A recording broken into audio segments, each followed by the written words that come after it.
할렐루야! 새벽 예배는 하나님을 깊이 만나는 아주 특별한 시간입니다.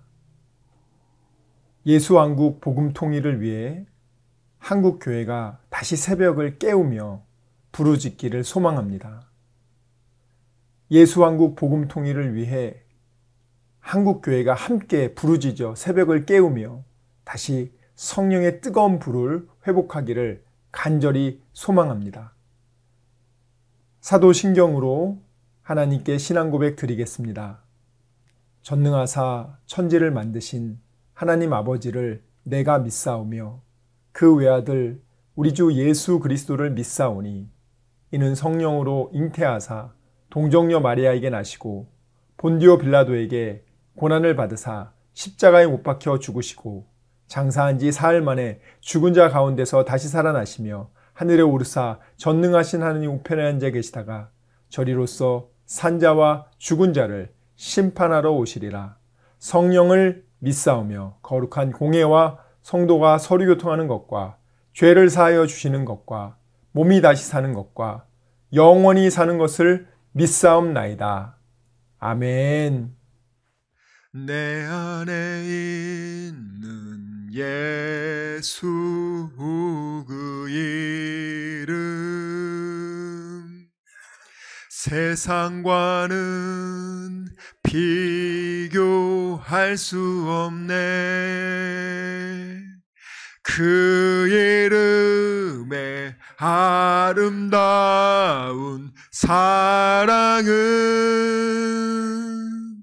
어둠에 있던 나를 빛으로 인도하셨네. 그 이름은 나에게 놀라운 권세를 주심으로 내가 모든 것을 이기네. 그 이름에 내가 거하고 그 이름의 사랑이 내 안에 있네. 그 이름의 사랑이 그 이름 안에서 내가 영원히 살기 원하네. 아멘. 오늘 우리에게 주신 하나님 말씀 역대하 19장 1절에서 11절까지 말씀입니다. 오늘 우리에게 주신 하나님 말씀 역대하 19장 1절에서 11절까지 말씀입니다. 우리 한 목소리로 읽도록 하겠습니다. 시작. 유다 왕 여호사밧이 평안히 예루살렘에 돌아와서 그의 궁으로 들어가니라. 하나니의 아들 선견자 예후가 나가서 여호사밧 왕을 맞아 이르되 왕이 악한 자를 돕고 여호와를 미워하는 자들을 사랑하는 것이 옳으니이까? 그러므로 여호와께로부터 진노하심이 왕에게 임하리이다. 그러나 왕에게 선한 일도 있으니 이는 왕이 아세라 목상들을 이 땅에서 없애고 마음을 기울여 하나님을 찾음이니이다 하였더라.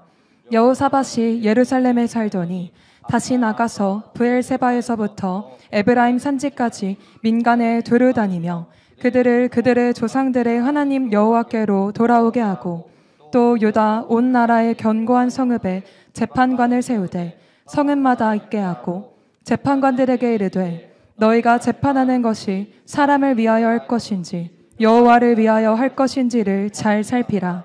너희가 재판할 때에 여호와께서 너희와 함께 하심이니라. 그런즉 너희는 여호와를 두려워하는 마음으로 삼가행하라. 우리의 하나님 여호와께서는 불의함도 없으시고 치우치심도 없으시고 뇌물을 받는 일도 없으시니라 하니라.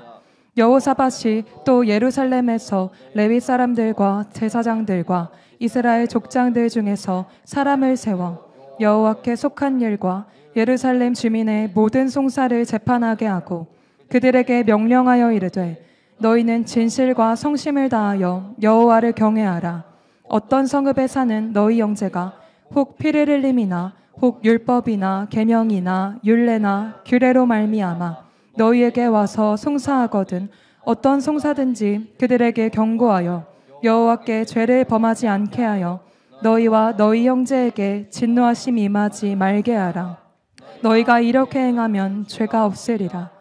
여호와께 속한 모든 일에는 대제사장 아마랴가 너희를 다스리고 왕에게 속한 모든 일은 유다 지파의 어른 이스마엘의 아들 스바랴가 다스리고 레위 사람들은 너희 앞에 관리가 되리라. 너희는 힘써 행하라. 여호와께서 선한 자와 함께 하실지로다 하니라. 아멘. 오늘 우리 하나님 말씀, 하나님께서는 그냥 오시면 안 돼요. 반드시 하나님이 계신 것과 하나님에게 나아오는 자에게 상 주시는 이심을 믿어야 할지니라. 믿지 않으면 아무런 역사가 일어나지 않아요. 그래서 여러분들이 들은 말씀을 내가 믿고 행동으로 옮길 때 그때 하나님의 기적은 일어납니다. 이 여호사밧 왕이 하나님의 특별한 은혜로 아합과 함께 연맹해서 아람과 전쟁을 했죠. 길르앗 라못을 빼앗기 위해서. 그런데 결과적으로는 아합 왕은 하나님의 예언대로 비참하게 죽었고 여호사밧도 사실은 죽어야 되는데 하나님께 살려달라고 정말 간절히 부르짖고 기도해서 하나님이 그를 살려줬습니다. 그래서 그는 그 치열한 전쟁터에서 무사히 지금 돌아왔어요. 그래서 오늘 1절 말씀에 보면은 여호사밧이 평안히 궁에 들어왔다. 그런데 선견자 예후, 그의 아버지는 하난이었죠. 여호사밧의 왕 아사왕에게 경고한 그 선지자 하나니의 아들 예후가 여호사밧 왕에게 두 가지를 얘기합니다. 첫 번째는 악한 자를 도왔다. 악한 자를 도왔다. 그리고 여호와를 미워하는 자, 하나님을 미워하는 자를 너가 사랑했다. 이 두 가지죠. 그래서 진노하심이 이제 있을 것이다. 그 진노하심이 앞으로 크게 두 가지가 옵니다. 첫 번째는 잘 극복하는데 두 번째는 극복하지 못해요. 그렇지만 이 여호사밧 왕에게 당신이 잘한 일도 있었다. 그래서 아세라 목상들을 유다 땅에서 없앴다. 그리고 마음을 오로지 하여 하나님을 찾았다. 굉장히 잘했다는 거예요. 그러면 이렇게 예후를 보내서 오늘 여호사밧에게 하나님이 메시지를 전한 건 무엇일까요? 너 이제 심판받을 거야. 넌 이제 끝났어. 이 얘기를 전하려는 게 아니에요. 너가 지금이라도 정신 차려라. 그리고 이제 너에게 주어진 일을 제대로 잘 감당하라는 거예요. 사실 여호사밧은 유다의 왕으로서 유다 백성들을 하나님의 말씀으로 신앙 안에서 잘 가르치고 잘 다스려야 하는 것이 제일 사명인데, 이 여호사밧이 하나님의 뜻을 저버리고 하나님이 싫어하는 아합 왕과 결혼 동맹을 하고 군사 동맹을 하고 외교 동맹을 하고 경제 공동체로서 한 몸이 돼서 북이스라엘과 남유다가 남북 동맹을 맺어서 아람을 공격하고 또 외세 침입을 방어하고자 했습니다. 인간적으로 볼 때는 나쁘지 않아요. 그런데 하나님이 보실 때는 굉장히 싫어하셨단 말이에요. 그러니까 여러분들이 어떤 일을 판단하실 때 기준이 인간의 기준으로 보면 전혀 문제 안 되는 게 많아요. 오늘 사실 뭐 아합하고 결혼 동맹 맺은 거 나쁜 거 아니죠. 근데 하나님이 싫어하신단 말이에요.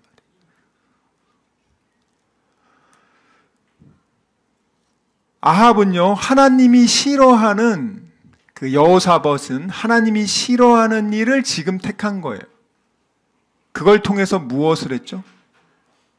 유다의 안정을 꾀한 거예요. 유다가 경제적으로, 군사적으로, 외교적으로 이 아람 군대와 또 아시리아 여러 나라들 이 틈바구니 속에서 보호받기 위해서, 그리고 그의 아버지 아사 왕은 북이스라엘 바하사 왕하고 내내 싸웠단 말이에요. 지긋지긋하다. 어떻게 하면 좀 평화로울 수 있을까? 북이스라엘 힘센 나라랑 손을 잡자. 얼마든지 인간적으로 그렇게 생각할 수 있단 말이에요. 근데 중요한 거는 그건 하나님의 뜻이 아닌 거예요. 하나님의 뜻이 아닌 것에 그가 왕이 하지 말아야 될 일을 지금 그것에 집중했잖아요. 아합이 초대하니까 남유다를 떠나가지고 북이스라엘 수도 사마리아에 가서 거기서 잔치에 참여하고 있고, 그리고 아합이 그때 우리 길르앗 라못을 치러 가야 됩니다. 우리는 한 몸 아닙니까? 그러니까 그렇습니다 하고 기도해보지도 않고 충동적으로 갑시다 하고 결정하고, 지금 유다 땅을 잘 돌봐도 시원찮을 판에 이 지도자라는 사람이 엉뚱한 곳에 가가지고 그것도 하나님이 싫어하는 일을 하고 있단 말이에요. 이거는 목사나 지도자나 똑같습니다. 맡겨진 그 사명을 벗어나서 하나님이 기뻐하지 않고 싫어하는 일을 했을 경우에는 반드시 그는 당연히 심판받고요. 그가 속한 공동체도 반드시 심판받습니다. 그래서 오늘 여호사밧이 이 말씀을 듣고요. 예전에 그의 아버지 아사왕은 예후의 아버지 하나니가 이렇게 얘기했을 때 화를 내고 그 하나니 선지자를 감옥에 가두고 고문했어요. 그리고 그로부터 5년 동안 이 아사왕은 전쟁과 또 심한 병에 시달려서 비참하게 죽지 않습니까? 그걸 이 여호사밧이 그대로 봤단 말이에요. 그래서 결단합니다. 나는 절대 저렇게 하지 말아야겠다. 그래서 하나니의 아들 예후가 지금 여호사밧에게 이렇게 얘기했을 때 여호사밧이 어떻게 합니까? 감사함으로 받아들여요. 감사함으로 받아들이고 무엇을 하냐? 4절 한번 읽겠습니다. 4절 시작. 여호사밧이 예루살렘에 살더니 다시 나가서 브엘세바에서부터 에브라임 산지까지 민간에 두루다니며 그들을 그들의 조상들의 하나님 여호와께로 돌아오게 하고. 자, 여기 보면은요, 4절 보세요, 여러분들. 여호사밧이 예루살렘에 거하였다 이 얘기를 하잖아요. 아니, 왕이 수도인 예루살렘에 거하는 거 당연한 거 아니에요? 근데 왜 이 얘기를 했겠냐고요. 그동안 이 여호사밧이 북이스라엘 아합 왕에게 미쳐가지고 뻔질나게 북이스라엘 다니고 자기 수도인 예루살렘에 있지를 않았기 때문에 지금 이 말씀을 넣어준 거란 말이에요. 얘가 이제부터는 정신 차려가지고 북이스라엘 이제 안 가고 예루살렘에 딱 머물렀다. 그리고 이제 뭘 하기 시작했냐? 이 브엘세바 지도 한번 띄워주세요. 브엘세바는 남유다의 맨 남쪽 지역. 그리고 에브라임은 남유다의 가장 북쪽 지역. 그래서 북이스라엘과 경계 지역이죠. 그러니까 남유다의 맨 끝에서부터 브엘세바 보이시죠? 거기서부터 맨 위에 에브라임.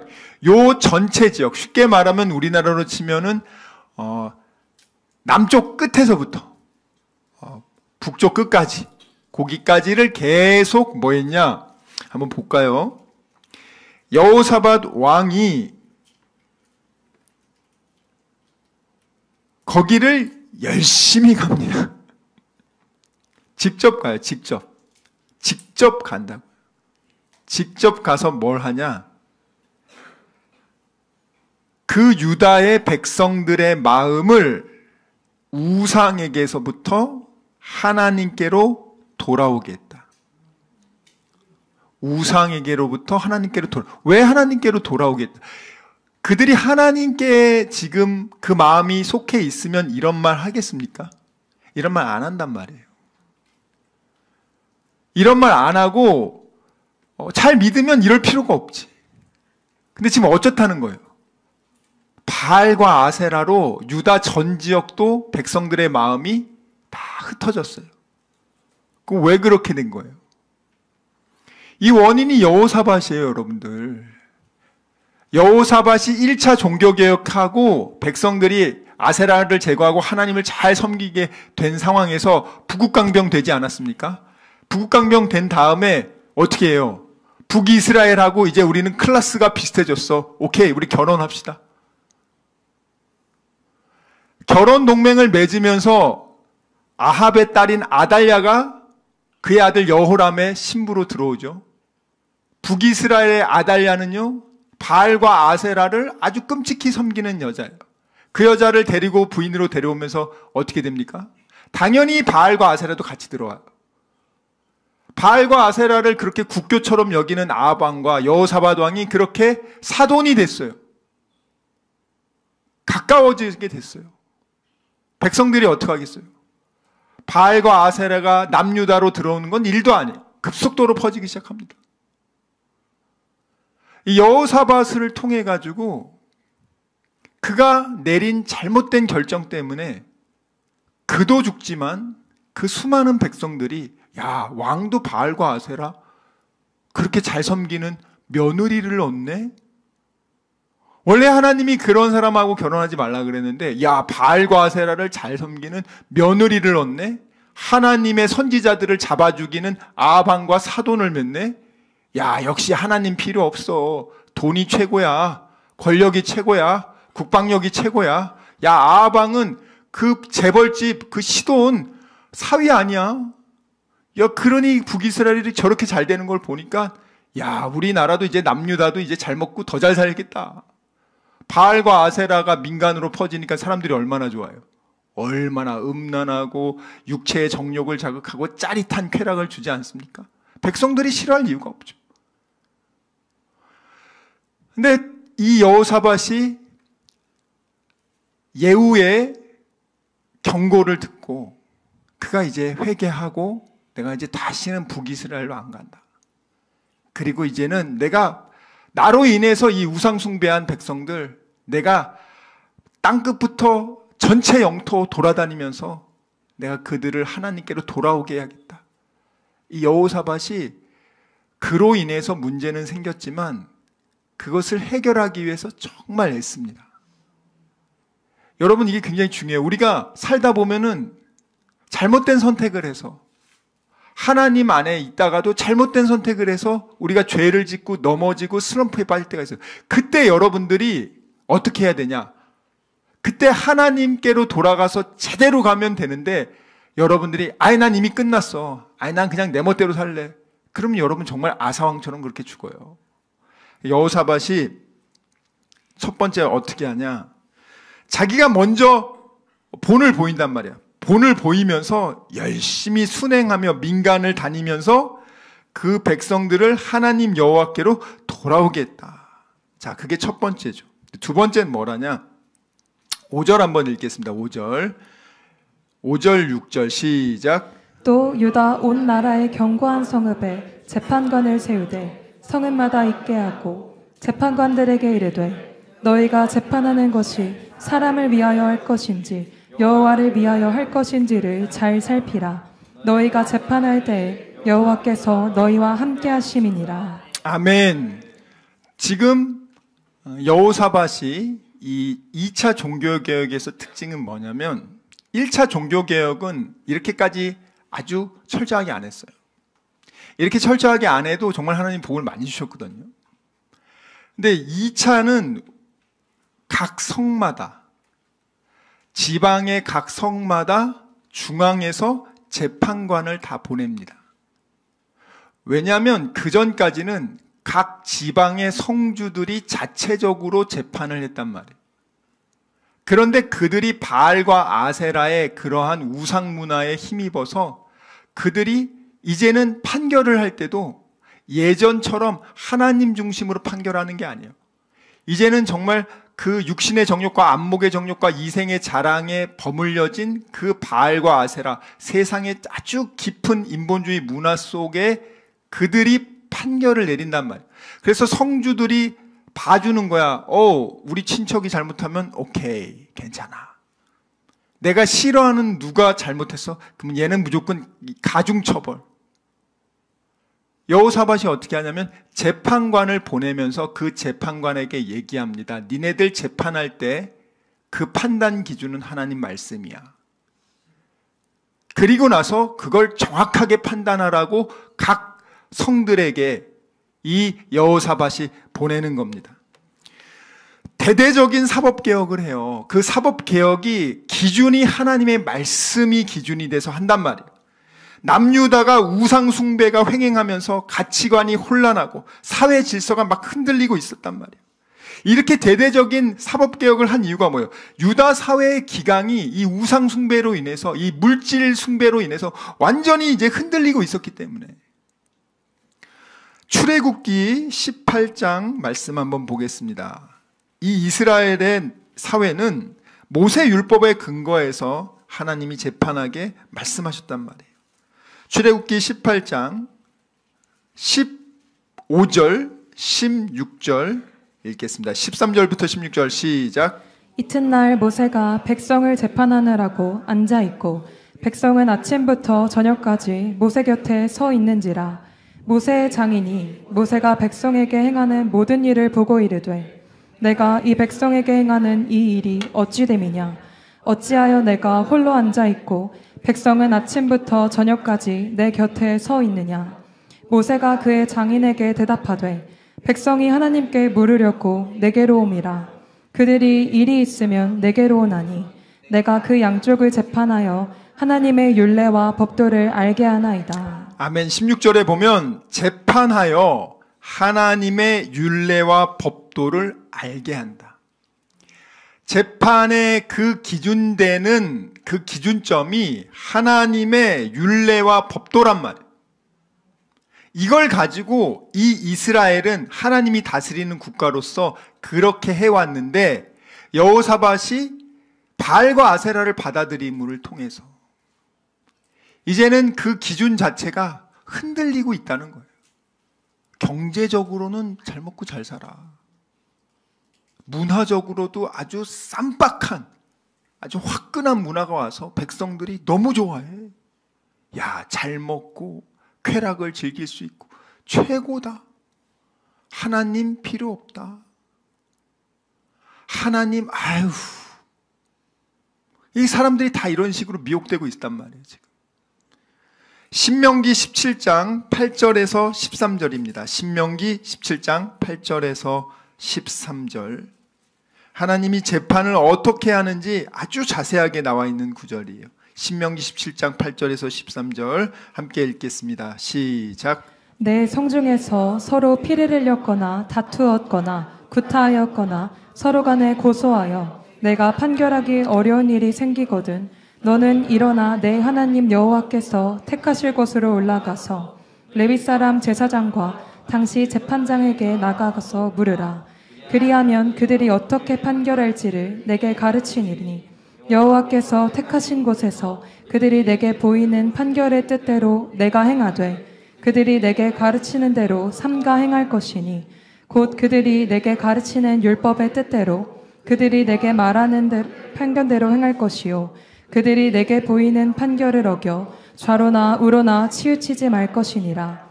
사람이 만일 무법하게 행하고 내 하나님 여호와 앞에 서서 섬기는 제사장이나 재판장에게 듣지 아니하거든 그 사람을 죽여 이스라엘 중에서 악을 제하여 버리라. 그리하면 온 백성이 듣고 두려워하여 다시는 무법하게 행하지 아니하리라. 아멘.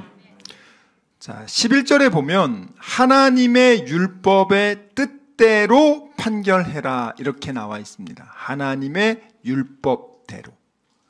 그리고 그렇게 판결을 했는데 12절에 만약에 그 판결을 받은 사람이 그냥 난 그 판결 마음에 안 들어.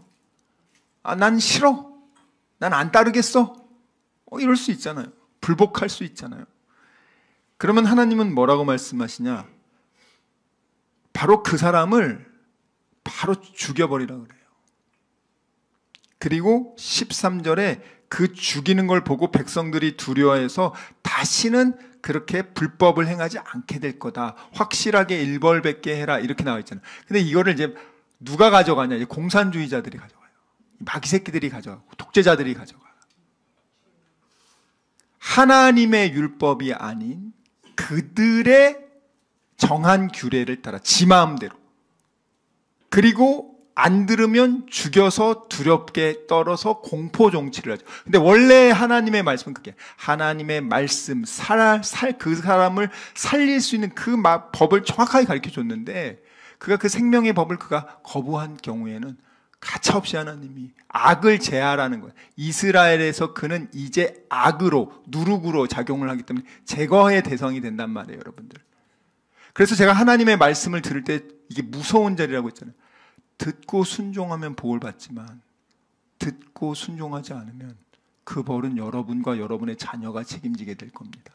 하나님은 항상 세트예요, 여러분.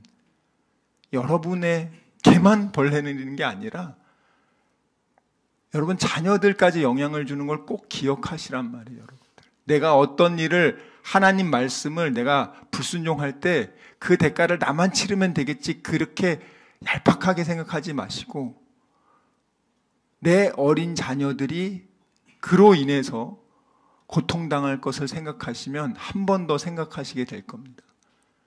시간 말씀을 생각하며 기도하기 원합니다. 주여 아버지, 정말 저희들의 믿음 없음을 용서하여 주시고 믿지 않고 느끼려고 했던 것을 용서해 주시고 아버지 감정에 휘둘리지 않게 해주시고 이제는 어린 아기의 신앙을 벗어나 믿음으로 약속의 말씀을 믿고 순종하는 그리스도의 장성한 일꾼 되게 하여 주시옵소서. 우리 이 시간 말씀을 생각하며 전심으로 기도합시다. 주여, 주여, 주여 아버지.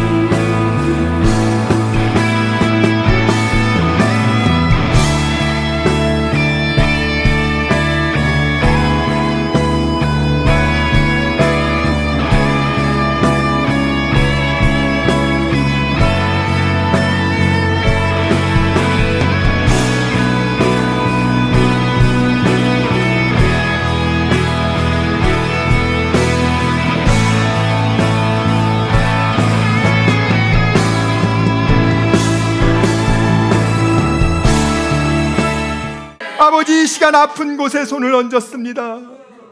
아버지, 병든 곳에 손을 얹었습니다. 여러 가지 문제가 있는 분들은 가슴에 손을 얹었습니다. 주님 아시지 않습니까? 수고하고 무거운 짐진 자들아 다 내게로 오라. 내가 너희를 편히 쉬게 하리라. 우리 주님 약속하셨습니다. 감사함으로 하나님께 기도합니다. 주여, 세상이 알지 못하는 평안함으로 우리의 생각과 마음을 지켜주시고 문제를 주님께서 해결하여 주시옵소서. 아버지, 병든 곳에 손을 얹었사오니 이 시간 예수의 이름으로 명하노니 치료될지어다. 그가 채찍을 당함으로 우리가 나음을 입었도다. 우리는 믿습니다. 지금은 우리 주 예수 그리스도의 은혜와 하나님의 사랑과 성령님의 교통하심이 오직 의심하지 않고 감사함으로 하나님께 기도하기로 다짐하고 결단한 여기 모인 우리 모두와 다니엘 비전교회 귀한 성도들과 함께 예배드리는 모든 분들의 가정과 일터와 범사 위에 지금부터 영원토록 함께 있을지어다. 아멘.